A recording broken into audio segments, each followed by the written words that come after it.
Hey everybody, and welcome back to Kerbal Space Program Career Mode with me, Reinstein. I tell a little lie, I'm not actually playing Career Mode.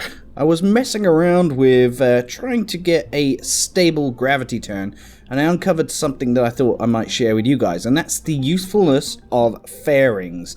Now, what I'm first going to do is show you this huge rocket here I've built without fairings, and hopefully this will help some of you, because often you'll build a rocket and it'll just be wiggly woggly and you won't know why. And I'm just going to take off here and show you exactly what happens. So this is a bit of a beast. Like I say, I was trying to build this in order to perfect my gravity turn, and I may do that at the end of this video with the correct rocket. But essentially what I wanted to show you is this. So take a little look. You can already see the rocket's starting to go wiggly woggly at the top, and that's not exactly what you want. So if we start to turn, you can see the SAS is fighting against the sort of shape of the rocket and the aerodynamic forces that are acting upon it, and it's completely useless. Eventually you can't really regain control of this. Eventually your rocket will just explode and implode on itself, and it's just ridiculous. So if we cancel that, I'll now go and show you the correct rocket. I did mess around with various things, but I'll just show you the proper one and I'll explain what those various things are. Now, this is the rocket that I built. I just need to remove this fuel tank here. And there we go. So that is the rocket with fairings. It's exactly the same. You can see underneath. But the only addition I've added is this huge airstream protective shell, 3.75 meters in size. Now, what I did try and do was add one underneath this area. So it'd have one fairing there, then one underneath this area, and then the big one to couple it to to cover it all. And that just wasn't really good. And depending on how much fuel you have in your rocket and how much delta V, you can decide whether you need more than one fairing or not. In this case, this fairing works really rather good, and it just removes completely all of that wiggly woggliness that you encounter. So let me just show you what I mean here. If we take off again, remember this is exactly the same rocket. All I've added is this giant airstream protective shell. Now even if I wanted to start turning here, you can see there's no wiggliness whatsoever. I've not changed anything. The gimbal is exactly the same on the engine at the bottom there.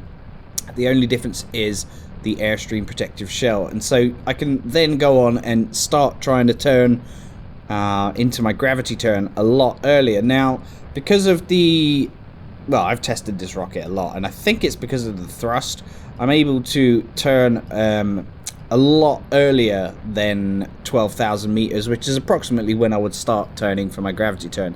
If I let this rocket go up to 12,000 meters, it'll be way too fast, and we'll end up with an apoapsis miles out from Kerbin. So what I'm going to try and do now is do a perfect, well, perfect for me, you know.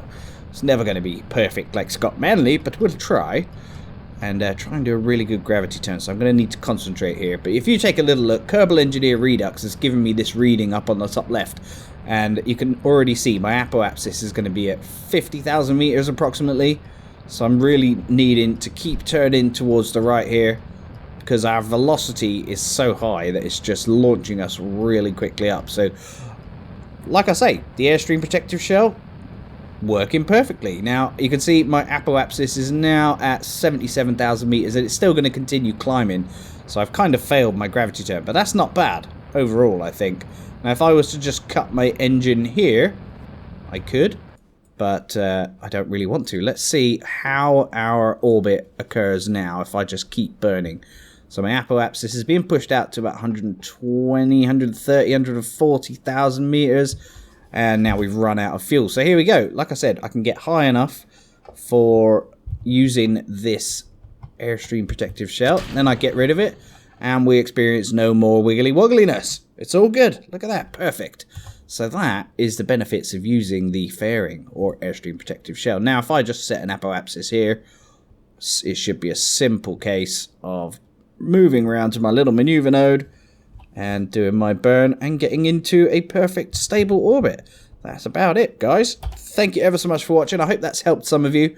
Just remember, the airstream protective shells are awesome, otherwise known as fairings, and it might enable you not to kill Jebediah. That's the aim of the game. Don't ever let Jebediah die. Thank you ever so much for watching. Please leave a thumbs up, share with your friends, and leave me some comments if this has helped you. Thank you. Bye-bye.